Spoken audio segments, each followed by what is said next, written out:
Hementxe nabil, aktualitatea puri-purian dago, eta ber, Euskadi irratia errapatzen duten, baina... Utzi irratiaren gurpiltxoari bueltak emateari, Joseba. Eta esan zein izango den gaurko errezeta.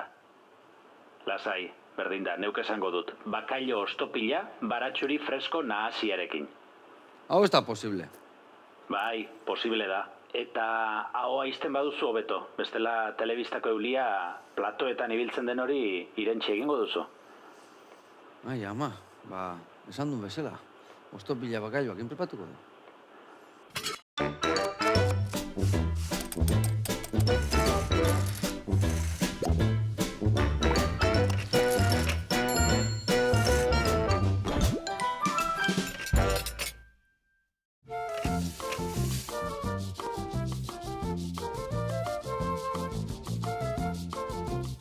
Hementxe nebilen, irratiakin da, izketan hasi zait, errez da zein den esateko tadana esan dit, azkenian beak esan.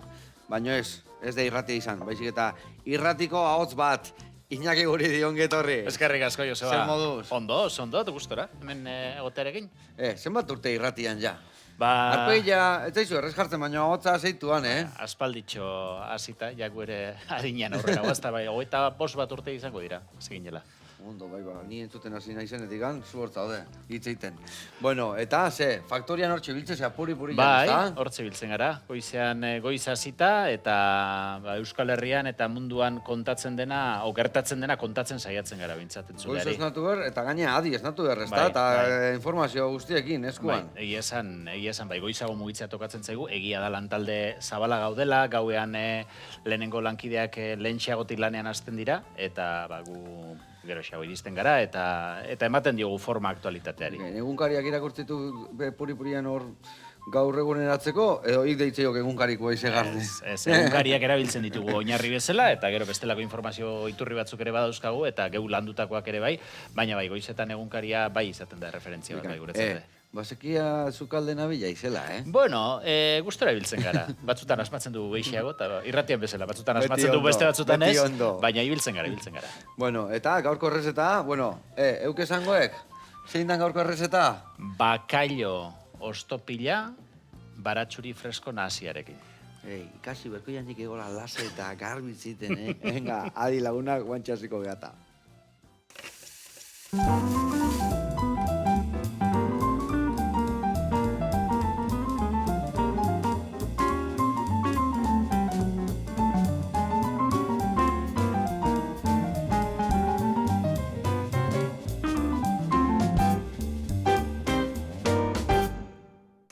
Bueno, launak eta Iñaki, garatuko izuet pausuz, nundik noa biliko gehan, bakailau hau ostopilan gainen eta baratzuri nasiekin iteko garaian. Beitu, hemen dakauna da, tipula moria, bakailua eta batzuia. Alde batetik ingo deuna da, tipula ondo gorritu. Eta hoi geho, ostopilan gainen jarriko du. Besta alde ingo deuna da, konfitatu, hemen dakau bakailuak batzuiakin. Geho, laskatxo katea eta tipula gainen txukun jartzeko. Hoi gutxi balitz, ingo deuna da, hemendikan hartuko deu baratzurian, ia dena, lehen da biziko geruzak enduko jau, sustarra eta txortenak enduko jau, baina berdea gorte ingo deu.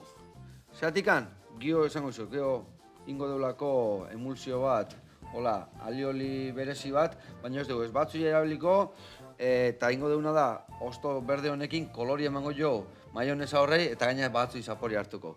Hemengo txuri hauekin ingo dituguna da salteatu, botako jo urdai azpikua eta gero arrautza botata ingo dugu nasketa. Orduan jabagoaz, milorria, tipula, bakailua eta gero erreboltu esatean nasketa hau.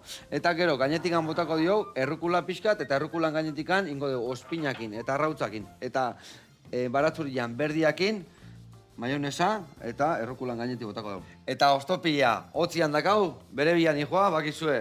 Kanpon usten badu bihuntzen hastea, eta gero moztu eta labian sartzeko, saio egotea. Orduan, ningotena da, ostopila iriki, 6 puxetetanin, pintxatukoet sardezkakin, eta laben sartuko dugu. Baita eringotena da, tipula martxan jarri, eta zuka adibidez, baratzuri freskoakin, hasiko zen. Konforme, txortenak endu eta lehenengo geruzare bai izan duzu. Bai, hoi da. Eta gero igual berden pusketa hau, bai. Iskinak endutezu igual pixkat, hau gordetze dugu. Eta hau guztiak erabiliko ditugu Maionesa berezi horiteko, eta lehendabiziko gero sakendu eta sustarrare bai.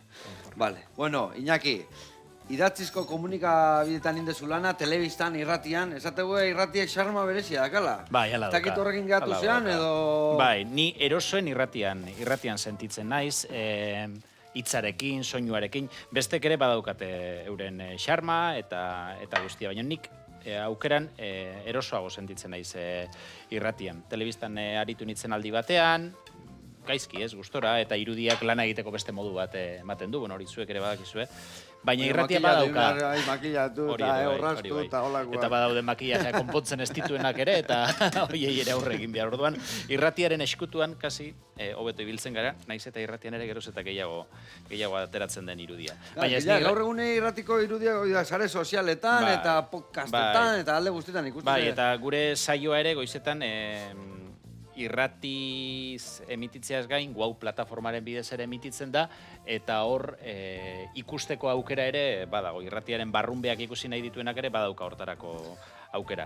Baina niretzako irratitik erakargarria dena hitza da, eta soinuekin komunikatzea, eta gaitasuna izatea, entzulearekin konexioa lortzeko era hortaran. Baina telebistan, mingaina hemen berboza jo, irratian areta gehiago, ez da? Ezin isilik gelditu, ez da? Ez. Bueno, ez gara bakarrik aritzen, izaten ditugu laguntzaile desente, eta normalean, bai, kolaboratzaileek hartzen ditugunak ere ez dira isilik eratzeko horietakoak izaten, ez? Ondo, bueno, eta azken txampa honetan, Faktoria. Zenbaten boazoaz ja Faktorian?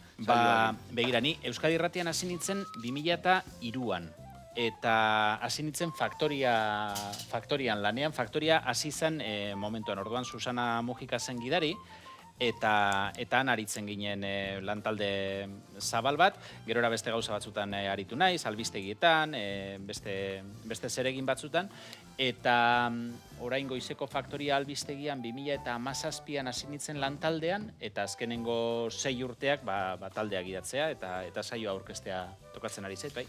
Eta gidatu, aurkeztu, nola kudeatzen dezu hori guztia? Adibidez, zuk prestatzen dezu dana? Hasieratik bukaera daño? Zenbat zaude taldian barruan? Lantaldean talde majoa eta gainera oso talde profesionala gaude. Gauean zehar 3 talde bat lanean aritzen da, eta gero goizaldeko 4:00, 5:00 aldera, azten gara beste kideak pixkanaka iristen. 4:00 ja lanean jun berraiz? Askotan esaten digute, okinaren ordutegia daukagula, orduan zerbait jakingo duzu. Bai, gaur egun gainea fermentadora eta kontrolatu badazkau, eta labia bakarri pizten dira, eta behondu hor egun izan naiz, bai. Goizago mugitzen gara, eta hor, goizean erabakitzen dugu. Badaude gauza batzuk bezperati prestatuta egoten direnak, edo identifikatuta zer izango da notizia, eta hori nola prestatu edo nola antenaratu behar dugun, eta gero badaude, azkenengo momentuan gertatzen direnak, egunak ekarriko dituenaren aurrerapenak, horri pixka bat forma ematen saiatzen gara, eta taldean zer orduan azte zerate, martxan, tak, hola... Arantxagirre lankidea, goizeko 6etan azten da Faktoriaren aurrerapenarekin, eta gero ni 7etan azten naiz, 7ak eta 10ak artean egiten dugu Faktoriaren alde informatiboa esango dugu, eta 10etako albistegiaren ondoren Maidar Segurolak hartzen du lekukoa, eta hortik aurrera ere Faktoria da, baina beste tono batean, magazin tono horretan jarraitzen dute. Gure hor jartzea geha. Periodiko irakusteko ez dago denborik handa, hor jartzen dugu martxan. Irratia oso eskura dagoen bitartekoa da. Eta nik uste jende asko daukala goizetan informazio gozea, zer gertatu dan, edo zer gertatzera di joan jakiteko grina hori, ezta? Eta hori euskaraz eskaintzen baldin badiozu, eta euskaraz eskaintzen duzuna, euskaraz izateaz gain, ondo egindako informazioa baldin bada, nik uste jendeak hori estimatzen duela. Eta iristen zaigun feedbacka ez da txarra. Guk adibidez entzuten deunean, konturatzea gara, eta notizik entzuten ditugu, bestiak, noiz da informazio ona, noiz ematen da informazioa, zen edaki zindan benetako informazioa? Normalean informazio ona ematera iristen zara, baldin eta aurrez lan bat eginda baldin badaukazu. Iturriak landuta baldin badauzkazu, eskarmentu bat baldin badaukazu baita ere bereizten zer izan daiteken garrantzitsua eta zerrez, ezta? Gaur egun informazio asko dago. Eta informazio itxaso hortan, informazio ozean hortan, jakitea benetan zer den garrantzitsua. Garrantzitsua eta egitazkoa, eta beste ezin da bere etxeak abotatzen, obestiana, ez da? Hori detektatzea izaten da egin beharrekoa. Eta hori, bueno, gu saiatzen gara neurri batean egiten, eta gero badaukagu kolaboratzaile sare zabal xamar bat laguntzen diguna, euren ikuspuntutik esaten zer dan benetan garrantziazkoa, ze ondorio izan ditzaken horrek. Ni menizketan ari naiz, eta bai, pare bat sentimetroko pusketakin, hori salteatuko dugu, hori nazia prestatzeko. Eta hau ja, txikituta dakat, botako atonea, olio tanto batekin, koxatzen jartzeko. Eta saioak, gauza mordoa, azkenean, zenbaten bai irauteu? Bai, azkenean gure saioak 3 ordu hartzen ditu. Bai, eta azkenean 3 ordutan, saiatzen gara oso era desberdinetako gaiak lantzen. Noski, albistegia izan da asko tokatzen zaigu politikari buruz, ekonomiari buruz, kontuei buruz hitz egitea, baina gero gai asko daude askotan lehen lerroan agertzen ez direnak, baina jendearen eguneroko bizitzan eragina daukatenak, ezta? Eta saiatzen gara hoietara guztietara baita ere gerturatzen, eta jendeari interesatzen zaion horren inguruan, eta bere bizitzan eragiten dion horren inguruan hitz egiten, ez? Eta horrek eskatzen du askotan kalera joatea, tokira joatea, protagonista bilatzea, testigantzaile bilatzea. Bai, batera eta bestera. Eta horrek kontuatzeiz, jendean arpegia ikusten zulako, feedback hori jasotzen dizulako. Gaur egune irratia ere jendeak idatzi ten dio, eta dana, ezta? Bai, feedback hori oso garrantzitsua da. Bai, entzuleak askotan ematen dizutelako pista, noski gu dano bizigala kalean, dano bizira gara herrian, eta usaintzen dugu zer dan garrantzitsua eta zerrez, baina entzulegoaren feedback horrek beti laguntzen dizu hortan. Bueno, eta estudioa kalea atatzen dizu, ez bakarika mikrofono esatean bezala. Bai, beti saiatzen gara zerbait gertatzen den toki hortara gerturatzen, eta gainera saioa bertatik egiten. Egia da, orain dela urte batzurekin alderatuta, askoz ere erresagoa dela teknikoki gaur egun kanpotik egitea. Treskantzak ebai egoten dira, ez da? Bai, tarteka gertatzen dira. Prepauta zaudete Bai. Baina egia esan, lortu dugu nazioarteko toki askotatik egitea, Ukrainatik egin genuen behin saioa gerra betean, mundu mailako beste hiriburu batzuetatik egin dugu zerbait gertatu danean, edo hauteskunderen batzuk izan direnean, eta gero hemen bertan ere saiatzen gara toki batera, baino gehiagora joaten. Ikulun baten ikusi zuet, ez da? Baita, orain dela urte pare bat esango nuke, asko hitz egin genuen nekazarien protesten inguruan, traktoreak kalean ikusi genituen protestan, eta esan genuen, guazen baserrira, ikustera benetan zeintzu diren eguneroko arazoak, eta joan ginen Zumaian dagoen basarri batera, ikuiuko ateak ireki zizkiguten, eta antxe hitz egin genuen bai nekazariekin, baserritar eta abeltzainekin, eta ordezkari politikoak ere joan ziren bertara. Eta, bueno, bertatik bertara gaiari heltzeko modu egoki bat izatzen. Eta gero zuen iritziak ematia hori, edo zuk notizia ematen duzu, baina iritzia ire jendei gustatzen zaio? Gu saiatzen gara geure iritzia ez ematen. Bai saiatzen garena da... Nahi gabe notatuitea, ez da? Notatuitea. Azkenean, ze gairi heltzen diozun, eta zeri ez diozun heltzen, hor jada aukeraketa bat badago, eta hor erakusten ari zara, zuretzako zer den garrantzitsua eta zerrez. Eta hor goitikan adibidez etortzen dira bai gai batzuk bai edo bai pasain berdiala? Ez, gure kasuan nahiko autonomia daukagu, zer egin zerrez erabakitzeko, zer iruditzen zaigun garrantzitsua lantzeko, eta hor bai usten digute, gure kazetari kriterio horren arabera jarduten bai. Bikain. Bueno, zuek faktorian, jute zeate, ikuluta, kalea, leku desberdineta, eta gu hemen ere bai. Jute geha erreportarien bitartez, leku askota. Eta gaurkoan zauzko baserri bateagoaz, ikustea batzuri freskoak nola hasten dituzten. Goazen ikastea.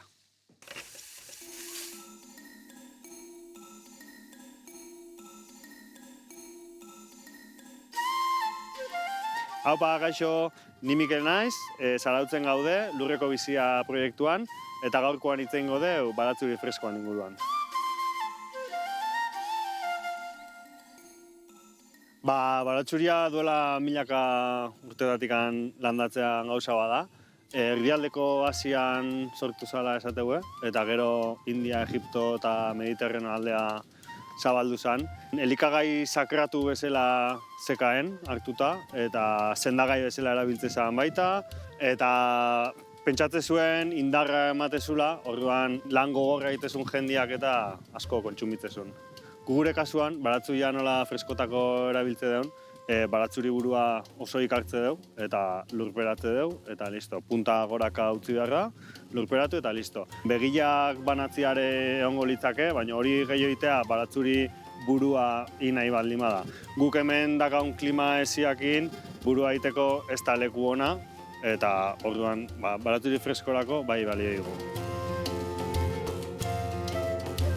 Baratzuiai klima hotza gustatzen zaio, orduan udazken aldea astegea ereiten, eta negu guztian zehar ereiten jutegea, eta aste dianak biltze ditugun bezala, gehiago ereiten jutegea, negua bukatu arte, eta udaberri hasiera arte. Baratzuri freskoan kasuan, nola neguan izatean otasko iteon, izurrite asko estazka, humedade asko baldin bada onjo batek edo atakatzia daka, baina normalian ez dugu arazoik ematen. Biltzeko garaian, ikuste zuen bezala, hemen baratzuri osoa erein genuen, biltzeko garaian ateako deu, banatuko ditugu hauek, horrela, eta gero hauek pixka dola garbitu, sorta hain, eta listo.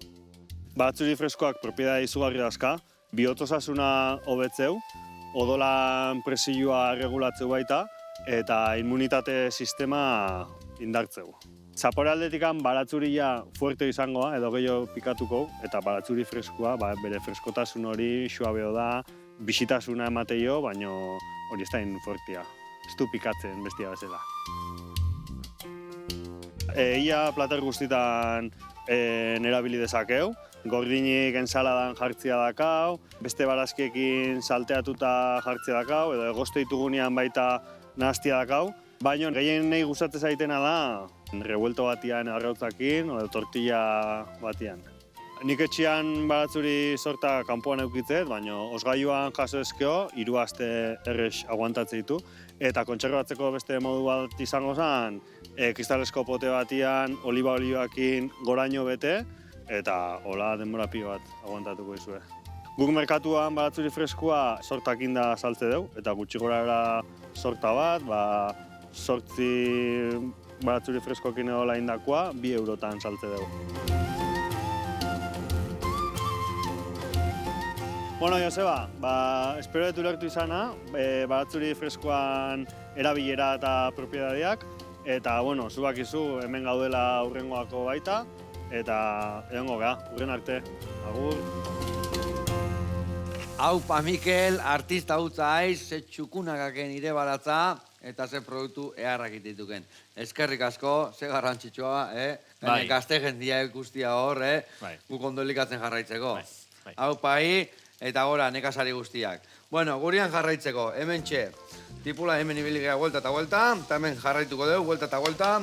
Hauak izuek, eta gehiago baten bada, karamelo gehiago bateatzen jo, goita. Eta, hemen dijoa, txiri. Guain ja pixkatola iten danian, guain botatzeo gatza pixkat, tanto bat. Eta orduan, guain eta ur gehiago askatuko. Vale. Hau da askaten mesu basuan, pixkat konfitatu bezala ingoitugu, eta gero ja urde azpikoakin azkenengo ikutu emango jau, eta ja botako deu gero arrautzetala. Kontu zibiliko geha gatzakin, zehatikan, batzut ja, gatza desente balin baka, normalian beti ukritzeko gatza.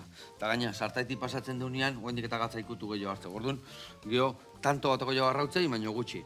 Eta zu honekin hasi zanez, jarraitu honekin, txiki-txikin, eta bertara gota. Vale? Bueno, eta nik ingotena da, bakailuan, konfitatzen jarri, batzu jakin, betiko batzu jakin. Ze kurioso jarriun, batzui buru guztia, nola aztean, dotore. Bai. Una, Mikel, artista aiz.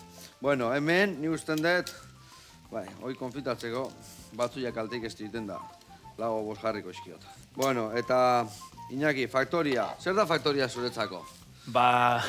Fabrika. Faktoria lanbidea batetik, ezta? Lanbidea batetik, baino bestetik, irratia den bezala baita, bada pasioa baita ere, ezta?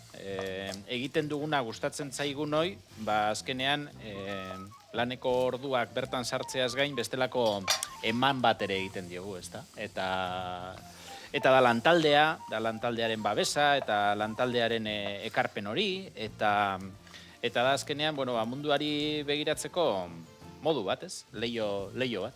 Eta hor esan dezuna, 3 ordu dut esatea, baina gero zenbat denboa hor dana antolatzen, dana prestatzen, dana Ba, jartzen. dezente gehiago. Gio, Eta- gauza askotan aukeratu inbiarkoa, ez da? Bai. Hor, segun zenbat albiste dauden, zein atea, zenei zenbat denbora eman, zenekin aurra jarraitu. Bai. Horre erabaki egin behar da. Zeri eman garrantzia, zeri ez, zer lehen etxi, orduak bakar batzuk sartzen ditugu. 3 ordu baino dezente gehiago, eta gehiago emango bagenio hori ere hartu egingo luke. Aktualitatea ez delako inoiz geratzen, ezta? Eta beti dagoelako modua bestera batera, beste ikuspuntu batetik gauzak egiteko. Baina, eskaintzen dizkigu ordutxo batzuk. Bueno, eta hor geho ze sartzen zate, gaina zuena euskeraz izan da, bertako irratia. Geho zure hizkuntzan jasotako albisteak erresago sartzen zaizkizu, ez da? Bai, nik uste dut... Konfiantza gehiago, Mateu. Bai, nik uste dut informazioa euskaraz izatea badela balio erantzi bat, herritarrak, euskaraz bizi den herritarrak eskertzen duena, baino euskaraz izateak ezin du albistea erantzi. Alegia, albisteak izan behar du osoa, informazioak izan behar du ona. Euskaraz izate hutsak ez du Nahi izan informazioa jauna da. bikaina egiten. Egin behar da ondo eta egin behar da euskeraz. Eta hortan saiatzen gara. Bai, askotan nik ikusten dut hor aldeantzizkoa, ez da? Albisteak etortzen dianean, euskeraz entzute ditugun albisteak gustatuko zitzaiten erdaldunek entzutia. Ez da, erdaldun albistetan Bai. gure albiste asko ez dia topatzen. Euskaraz egiteak mundu ikuskera batera erakusten duelako. Hoi da. Eta euskal imaginarioa, euskal ikuspegi horrek balio erantzi bat badauka, ezta? Eta pena albiste hau etzaiela iritsiko erdaldunei. Bai, hori egia da. Hori egia da. Bai, eta Euskal Herrian badago zati bat euskarari bizkar emanda bizi dena eta agian ulertuko balute Eta iaia behaientzako da albiste hori. Bai. Esate bateko, ez da? Bai, hori ala da, bai. Bueno, bixi biltzeiz labanakin, Mingainakin, baina labanakin bixi biltzeiz, Ona data, itxura honekoa data. Itxura honekoa. Bueno, hemen ingotena da hau jetxi, eta gero aldeuna gun, behitu. Errukula hauek nahiko txukunak etortzen dira, normalen, baina ja, ingoituzu errepasatu. Errepasatu txiki bat emango jo, nahazu behitu, maigaina botatzen dituzu honea, eta ja, pusketa txikik eta satarrak eta pixkat honea bota, eta txukun daudenak bertan jarri. Ados? Venga, ba. Bueno, eta urte hauetanetan, gero ere, jendia esautzeko aukera mordoa, teukiko zen duen, ez da? Jende interesgarria... Bai, azkenean hori dauka irratiak, ez da? Egunero 3 orduko saio bat egiteak jende askoren gana gerturatu beharra dakar, eta jende interesgarri asko ezagutzen duzu. Batetik, agian ezaguna den jendea, izan politikariak, izan kultural horreko jende interesgarriarekin kontaktuan sartzen zara, baina askotan historiarik interesgarrienak eta historiarik unkigarrienak jende anonimoaren atzean kokatzen dira, ezta? Eta hoietara iristea eta hoiek kontatzea, eta ikustea gero historia horiekin entzuleak ere nola unkitzen diren, hori ere polita izaten da. Gauza erra, nik hemen aukera erra, gazinen historiaz abokadoz herri ibiltzen itzana, eta betu hor, ibiltzen itzan da erdera zan, hori. Eta egia zan, herri txiki batea, tontor batea, amona bat elkarrizketatu beha ikizten euskalduna ni, eta nik egin bilok erdera zorre zinian, eta, pizkako horra izatezan, Eta gero horren arira eskatu, nik euskeraz nahi zerbaitin, teben gaina onda nola erderaz jarraituko bizte guztia. Eta gero, sukaldaria saioak inazintzen, zela historiaz abokadoz antzeko baino, herri. Gero pandemia zela eta ez zela, hori bertan gelditu zen, eta honekin hasi nintzen, da hemen dijoa denboa mordo bat, eta zenbat jende pasadan, zenbat jende interesgarri, eta zuk esatezuna, famatuak eta hori baina gero betiko jendia, ez dakit zenbat erromez, Santiago bideo horietako ez dakit zenbat inditunak, ez dakit jende berezia etorri da, gero helduak gustatzen zaizkit. Helduen historiak, ez dakit. Badaukate bizi esperientzia oso luze bat, ez da? Bai. Eta azkenean asko bizi denak, asko bizi izan du. Eta zer kontatu asko dauka. Eta gainera ondo kontatzeko gaitasun hori baldin badauka, horrelako gonbidatuak izaten dira askotan, txoratuta usten zaituztenak. Plazera ondila da, eskerrik asko torri izaten guztile. Eta zuri ongo horietatik baten batola txitxarek moituara zizkizuna eta... Bai, adineko jendea aipatu duzu, gogoan daukat orain dela urte pare bat izango da, egin genuen tarte bat, 100 urte gainditu zeuskaten pertsonekin. 100 urte baino helduagoak zirenekin. Olako itzet torri guen dekan. Bai. A ber, nahi duna animatzia. Egon ginen, 2 pertsona elkarrizketatu genituen, lankide bat joan zen baten etxera, eta ni joan nintzen, errazilera Juanaren etxera gainera, oraintxu hilda Juana, eta har kontatutakoak, har bizi izandakoak, Loidizaletxe baserrian kontatu zizkigun, bizi izandakoak, kartetan ere elkarrekin jardun genduen momentu batean, eta izan zen horrelako momentu oso polit bat, ezta? Bizitzaren esperientzia eta bizitzaren zentzuaren inguruan asko hitz egin zigulako, eta horrelakoak oso polita dira. Eta gero, bai, urte hauetan, historia personal asko ezagutu ditugu, ezta? Eta batez ere, ukitzen zaituzte, barrua irekitzen dituzten gonbidatu horiek. Politikari bat datorrenean elkarrizketa bat egitera, badaki zeri buruz hitz egingo duen. Eta badakizu, gutxi gora bera, zer galdetuko diozun, batzutan utziko dizu titularra, eta beste batzutan ez. Baina horrelako historio personal badaukasunean... Titularran bilako tezate, hoi guztau ite zeizu ere bai, ez da? Azkenean informazioa da. Eta askotan ziatik titularra da, esan dunak etzuna nahi esan arrapatzen dio zuenean. Politikari bat askotan saiatuko da, esan behar duena ez esan. Eta zure lana izan behar du, esan beharko luken hori esan dezala. Ordan saiatu behar dugu, esan dezan, ez da. Eta, bueno, eta bestela historia personalak asko. Oso gogoan daukat, Enekoren historia, alargundu eta handik hilabete batzutara nola kontatu zigun, 2 seme txikirekin geratzea zer izan zen, eta dolu hori nola lantzen den, oso akordoan daukat Mirenen historia baita ere, politikatik oso modu aldrebezean irten behar izan zuena, eta gero pixka bat nola kontatu zuen guzti hori, bueno, badaude historia asko daude. Bai, horri biltzean eta politikatik atatzezean, baina hori bizitza guztian, ematezu gainean, ez da? Bai. Eta batez ere bokazioz bizi duenak ala eramaten du.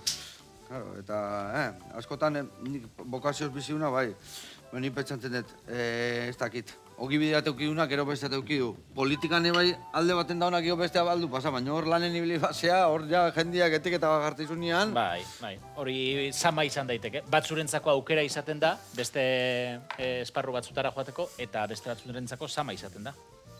Zer nabil polikitxo, ez da, honekin? Oso ondo, bai, bestia askarrindek eta hau pixka mantxoa bai, baina ondo, lasa, hemen mingaina eman bertako ondo, errezeta badihu aurraka, txiri, baitu, Hemen ja bakailua, konfitatzen dakau. Tipula, baitu ja itxura dakan. Baitzu freskoak urdai azpikokin ebazkau, eta milorria labetik ateitugu. Giotorriko geha, laskatxok atea, hemen asketa prestatu, arrautzekin, inbiar deuna da, bai, maionesa berezi hori baratzuri freskoan berdiakin, eta bitarte ingo deuna da erreportai bat ikuste jungo geha, gamarraino jungo geha, ostaleritza eskolara, eta ikusiko zuzek koptel prestatu duen. Oazen bertara, zeituan gaude.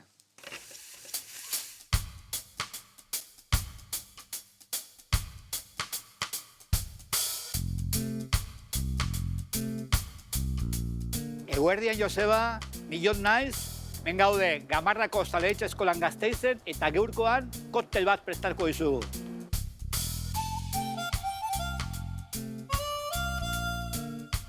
Nik hemen irakasten dut zerbitzu zuzendaritza. Momentu honetan, lehenengo maila eta bigarren maila daude biak hemen bertan, Gamarra eskolan.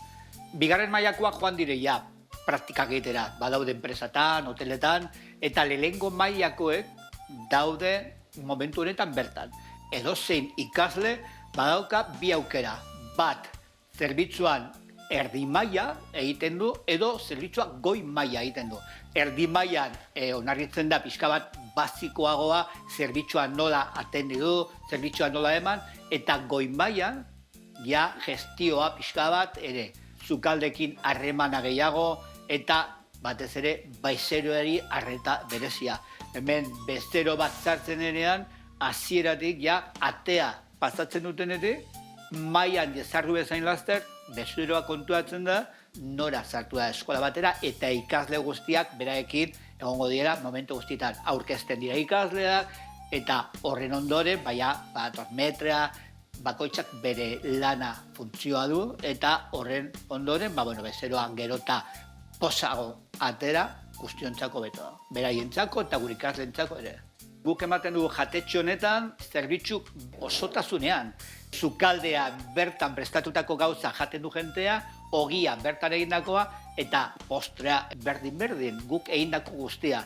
nire lana izango litzateke laguntzea ikaslei beraiek ikastera. Adibidez, ogia beti ezkerratik ematen dala.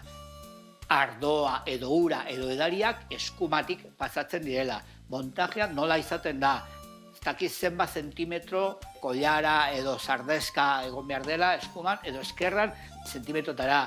Zerbietak nola tolastu. Eta batez ere, zeharreman mota izen behar dute bezeroekin.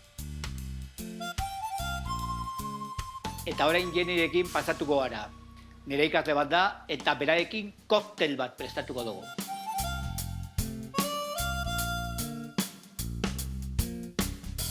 Gaurkoan koktel bat prestatuko dugu. Kafe koktel bat eta ron estiarekin. Datorren astean, Jenny badoaia Galiziara eta koktel hau bera aurkeztuko du txapelketa horretan. Lehengo egin behar duguna da, bazeratu osagaiak. 30 ordu gutxi gora bera. Beraz, esti ron honetan sartuko dugu kafe garuak, sartuko dugu kakao pixka bat, kenduko dugu azala eta sartuko dugu azal hori beratan bebai, eta horretaz gain azukera pixka bat. Eta osagaia horiek emango dioten zaporea eta testura pixka bat likor horri, eta koktel hau alkohol gabe egiteko nahiko erreza da. Kentzen diogu ron esti hau eta botatzen dugu mazeratzen kafea osagai guztiekin. Bigarren pausua koktel hau egiteko zengo litzateke berotu ura eta nahaztu azukrekin egiteko almibar pixka bat. Orduan, almibar horri izango da lagunduko diona koktelari saporea ematen. Eta hirugarren pausua moduan, kafe shot bat ingo du. Kafe labur bat eta kafe horri sartuko diogu ere potentziatzeko gehiago kafe garu batzu.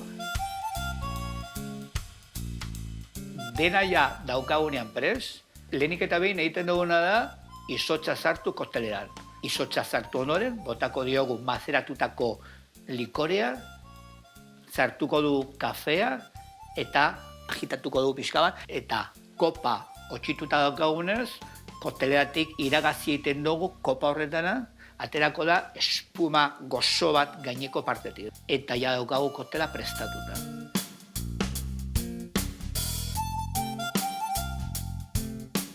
Bueno, Joseba, hau da Jenny geur prestatutako koktela. Espero dut gustokoa izatea, zue prestatzen baduzu ere etxean, eta hurrengo egunean hemen konbidatuta zaudete Gamarra eskolan. Hemendik ja, eskerrik asko, eta agur! Hau pabikote, ze itxura koktel horrek. Bai. Ai, ama. Eta gora, ostalaritzako eskolak. Eskerrik asko, eakuste zuen danagatikan, eta... Ba, ikasin biarra, ez da? Bai, Txukun ikasin ibiltzeko egia Bai, esan. komeni da. Beti, ba, aritzeanak ikasiteu. Bai. Baina, oinarri bat eukitzia beti ondo Beti tortzea, ondo, ez da? beti ondo. Baki zure ibiltza, zaudera, aitan eskolatikan pasata zaude, eta beste nun baiten bai, ez da? Bai.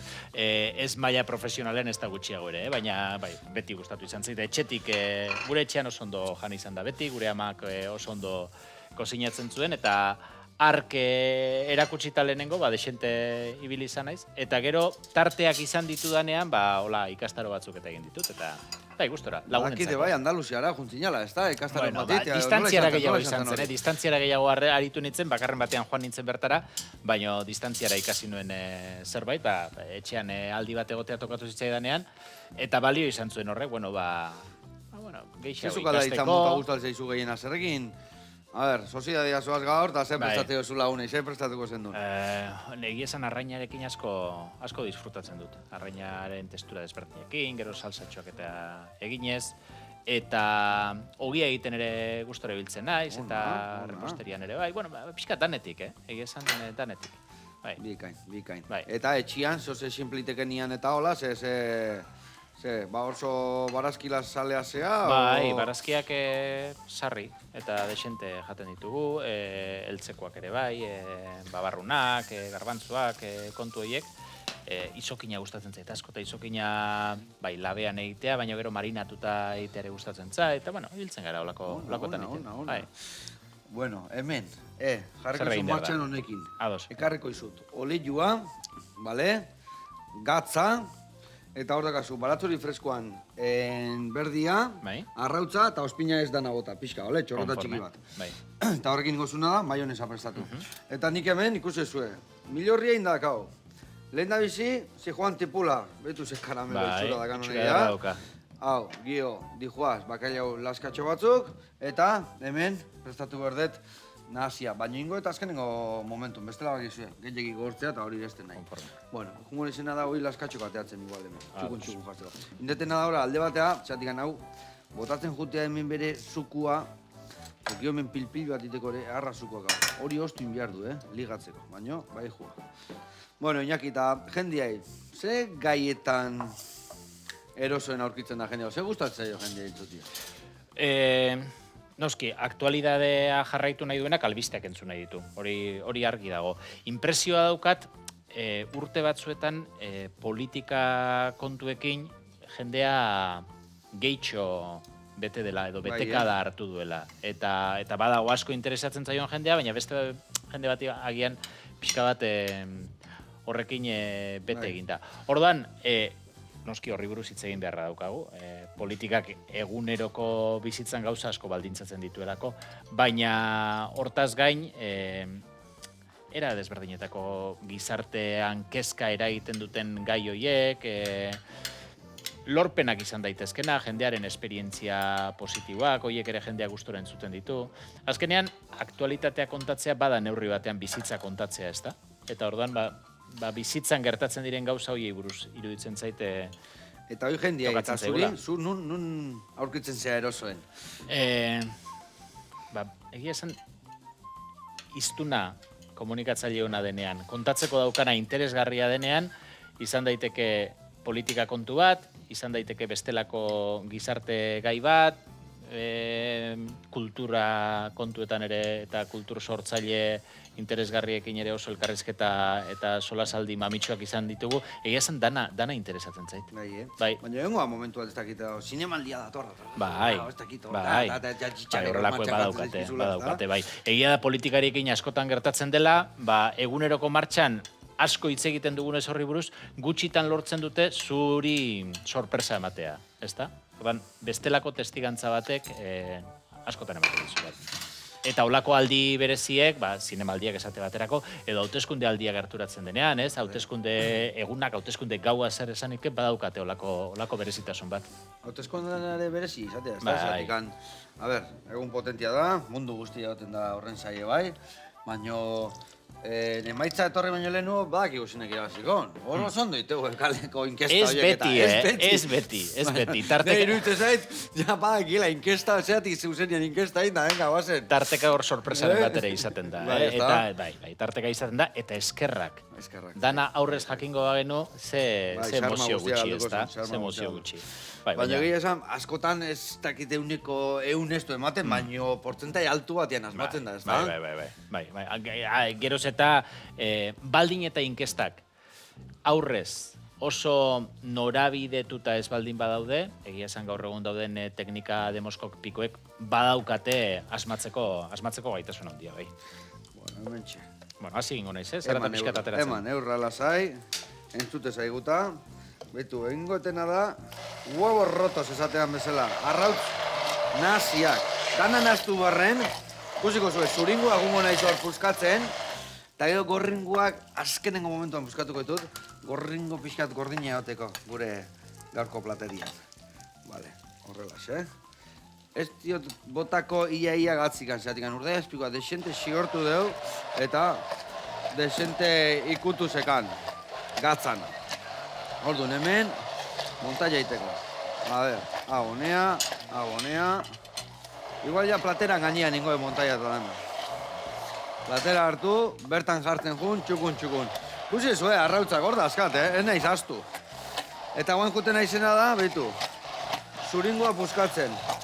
Zuringoa puskatu, zuringoa puskau, hemen ebai, eta ja, vuelta guztia mandiotenean, beste pixkatu uztet hemen. Bai, zeratikan jendiai, mokitu ez zaio gustatzen, Ez. Baina gorringua, bai. Alik eta bigunena. Kusiko zuen, ja, hemen utziko etola, txurioi dena juten, baina garrantzitsua dena ere bai da, hemen guain beste pare bat minutu gola guztia, gorringoak behotzeko. Bai. Bestelak gorringoa puskatzen dugu eta ostu zaigu plateka. Gure semeari ere aritzi gustatzen zaio, arrautze gosia gustatzen zaio, Bai, ikaragarri, baina beti kanpokoa zuringoa gogortuta, ondo. baina barrua bigune onda dila. Esatean hori, Bai. 5 minutu. 5 minutu tarditik gora ez. Bestela, Nire bai, bikotiak bai herrita arrauta tizkitea. Arrauta nik guzti zait puntxu. Nahi nik mugo txantxo bat topatu, ez gorringo lehorra topatu baino. Baina zehun zeneko, ja hor bilatzeunean. bai, ez hori ez. Atzei Hori ez. teio. Bueno, hau probatu egin beharko da, ezta? Bai, daztatu. Argatzan ikutua, ospinana. Batzu ikutua jarri aldio. Bai jarri dio. Ondo, Gatz ondo. pixkatxo bat behar du, eta agian Bota. Bai, egia esan jendia, kosteite zaio gatza desente botatzen baino, inbeste oli jogota behar zaio. Arrautza guztia daka. Bai. Gaur, no, desente gatza berri zateu. Bueno, eta balda baten bat esatezuna elkarrizketatu nahiko zenuna oendikan. Bai. Pare bat aldiz ditu jozuna, tatzaizula torri eta. Olakoak asko. Ez dutera, bai, baina oharainez, aurrera xeago. hurrengoan ere, eta hurrengoan baina ere. badazpadere, ez dut euren izena esango, esan ezkero, ez dela hurrengoan, ez ezkoa seguruago dauta. Baina bai, oin, bote prontoan izen bat ez da torkit, ez? Zer esana daukan norbait, batez ere, gaur egun, eta uste dute Euskal Herrian, eta Euskaldunek azkenengo urteetan bai lortu dutela mundu mailan erabakigune askotara iristea, ikerketa gune oso importantetara iristea, nazioarte mailako esparruan, ezta? Eta horrelako esparruetara iritsi dan jendeak perspektiba askoz ere irekiagoa ematen ditzu gauzen inguruan, eta horrelako Eta esaten Asko. dizuna, nire beti esaten jende batzuta, esaten, torri egin nahi gurekin zukalatzea, zeo ze konta, ni ze kontatuko izu, jendea guzteu gaina ez dakala historia, Bai, nik usten dut bai. dena erakaela historia, zuk, zeu, bestiakuak, azkenean danazkau bizipenak, Bai, eta, bai. a ber, boste unizketan hon berbaga ez, baina ordu erdiko elkarrizketa bat iteko, azkenean dana daka, Danak da. zesana, ez da? bai, alaxe daukate bai. Hemen, hau ja, tipulakin bakarrikan hona zeon, guain bakalioakin. Gio ikusiko zuen, gorrengoakin, txura erra ateago zaio honi. Eta jendiak hor ze, iradokizun eta iteitu edo... Bai, jendeak tarteka idazten du.